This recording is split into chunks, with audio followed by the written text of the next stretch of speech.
Hej och välkommen till Rapodden som i detta avsnitt ska kolla närmare på Volvos Q4-rapport för 2023. Volvo, eller Volvo Group, tillverkar bland annat bussar, anläggningsmaskiner, men framförallt lastbilar är den stora affären här. Vi ska inte heller blanda ihop Volvo med Volvo Car, alltså det är inte biltillverkning som sker i just detta Volvo som presenteras i denna video. Volvo har ungefär 160 000 ägare på Avanzas plattform, värderas till lite över 500 miljarder, alltså ett av Sveriges absolut största bolag här. Och största ägare, det är Industrivärden med 9% av kapitalet och nästan 28% av rösterna.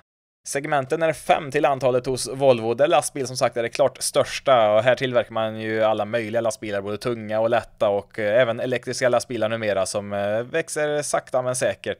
Anläggningsmaskiner är det näst största segmentet, där vi finner bland annat grävmaskiner, traktorer, dumpers och annat som kan användas på bland annat byggarbetsplatser, gruvor, avfallshantering och lite allt möjligt där.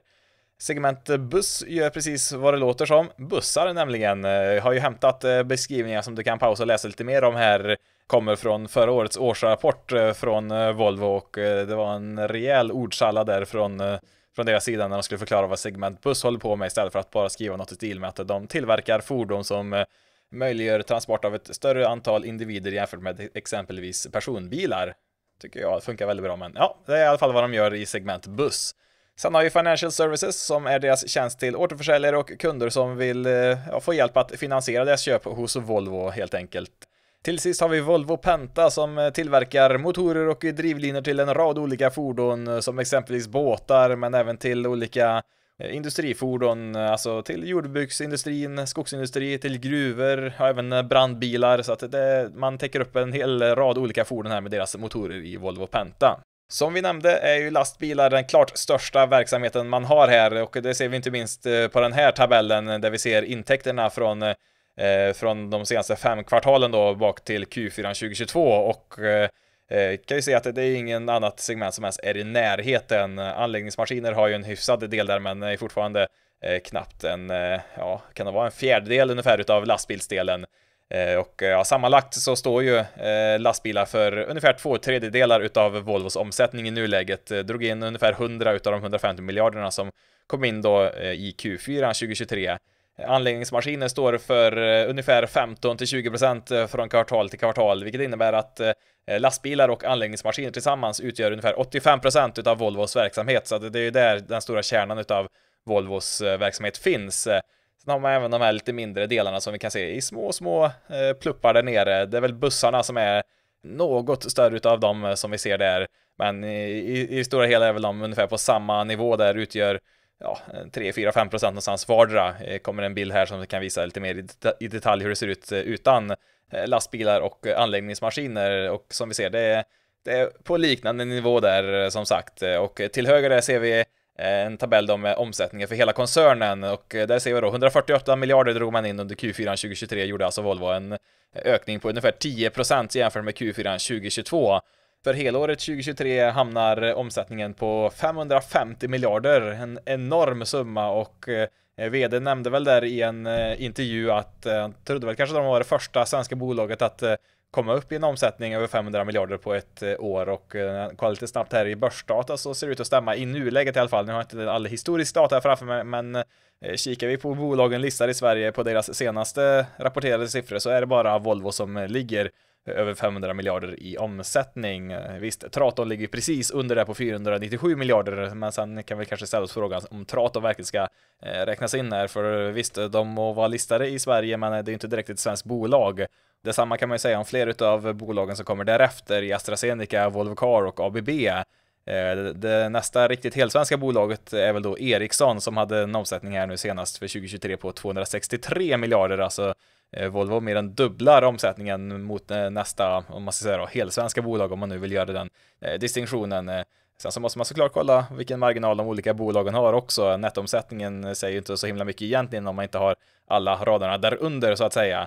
När vi ändå jämför olika svenska bolag så kan man ju kolla lite grann på Atlas Copco också, som värderas ett par 300 miljarder högre än vad Volvo gör i nuläget.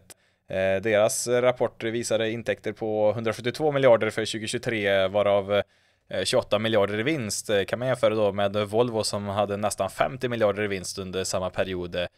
Så där ser vi vilken skillnad det kan vara på de här två svenska giganterna som vi har i Volvo och Atlas. Volvo handlas väl till P10 någonstans i nuläget och Atlas ligger ju på P24, så att det är en riktigt stor skillnad på hur man ser på de här två bolagen. Sen så säger inte jag nu att jag tycker att Volvo ska värderas högre eller ett bättre bolag än Atlas på något sätt. Det gör jag inte här, men intressant att notera ändå hur olika investerarkollektivet värderar de här två bolagen. Sen så får man väl inte heller glömma att även om Volvo har gått riktigt starkt de senaste åren så har väl Atlas en bättre och mer pålitlig historik jämfört med Volvo om man kollar lite längre bak här i tiden. Men ja, nog om det. Vidare till marginalerna här då i senaste rapporten för Volvo. Vi ser en vinstmarginal på ungefär 8%, rörelsemarginal på ungefär 11,5%. En klar förbättring jämfört med jämförelsekvartalet då 2022. Vi ser en dipp där i Q2 2023 där det var väl böter som kom där, några miljarder som försvann, men underliggande verksamheten som vi ser i justerade marginalerna rullar på bra under egentligen hela 2023. Så att vinsten landar på ganska precis 12 miljarder för Q4, nästan, inte riktigt en fördubbling jämfört med Q4 2022. Sett till hela året så blir det en rejäl ökning på vinsten som hamnar på 50 miljarder för hela 2023 jämfört med 32 miljarder 2022. Sen får vi se om det här kanske är en liten tillfällig topp, i alla fall på kort sikt här. Kommer komma till orderingång här senare som målar en lite tråkigare bild än vad vi sett här under 2023. Kan även nämna att vinstmarginalen för hela året landar på 9%, rörelsemarginalen på 12% då, om vi kollar på helåret 2023. Här ser vi geografisk spridning då sett till omsättning, och högst upp ser vi där senaste Q4-rapporten som visar att Europa klättrar upp på 45% av omsättningen. Ligger ju här som vi ser de senaste kvartalen kring 40-45%, med Nordamerika som näst största marknad kring 30%. Vi har ungefär 10% vardera hos Sydamerika, Asien också har vi 6-7% då i Afrika och Oceanien. Här har vi orderingången som bara visar lastbilar och anläggningsmaskiner. Det finns även siffror för de andra segmenten också, men eftersom att den allra största delen av verksamheten kommer från de här två segmenten så har jag bara med de två här. Och ska också påpeka att det här är inte några summor vi pratar om i de här siffrorna, utan det här är antal maskiner eller antalet lastbilar som ligger i orderboken, och här ser vi en tydlig nedgång i båda de här segmenten. Lastbilsordrarna är ner nästan 9% jämfört med Q4 2022, och deras prognos för 2024 visar väl en minskning både i Europa och Indien bland annat. Sen så såg man ju i och för sig ökningar i samma prognos på andra regioner, så får vi se vad det blir för leveranser här under kommande år. Sen så ser vi ett rejält tapp på anläggningsmaskiner där ordrarna minskat med 25% jämfört med Q4 2022. Här nämner man bland annat minskad efterfrågan från Kina samt att man är lite försiktigare i Europa som orsak till den här minskningen, och det gör väl också att man kanske får räkna med lite sämre siffror jämfört med vad det varit här på sistone. Men även om det mesta pekar neråt på orderingången så kan man faktiskt nämna att bussarna går uppåt, upp 11% i ordrar jämfört med jämförelsekvartalet, men det är ju som sagt då en betydligt mindre del utav koncernen. Här har vi några urplock från vd-ordet, och i bubblan till vänster så ser vi som sagt det jag precis pratade om där kring orderingången på lastbilar och anläggningsmaskiner. Det skrivs även om elektrifieringen där man skriver följande: alla våra affärsområden är nu i serieproduktion av tunga elektriska fordon och maskiner, och vi utökar hela det ekosystem som krävs för att driva omvandlingen. Batterier är avgörande för elektrifieringen, och vi monterar redan batterimoduler till batteripaket internt, och vi tar ytterligare steg i värdekedjan med produktion av batterimoduler.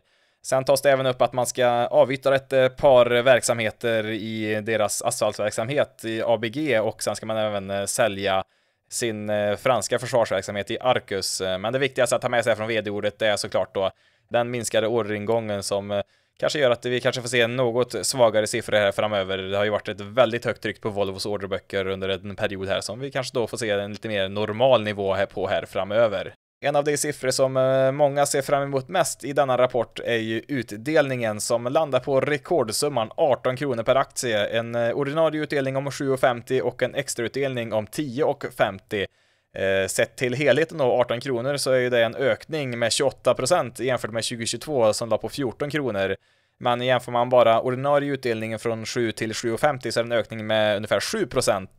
Direktavkastningen blir totalt 7% ungefär i dagens kurs om man räknar med helheten. Räknar man bara ordinarie utdelning så landar vi på kring 3%. Övriga punkter, Pinpoint Estimates, där la konsensus på 138 miljarder i nettoomsättning för kvartalet, landade på 148, så att där missar man en del, men sen la man väl ganska nära på EBIT, men där hade man kanske då räknat med lite högre marginal då med tanke på vad man hade för idéer om nettoomsättningen.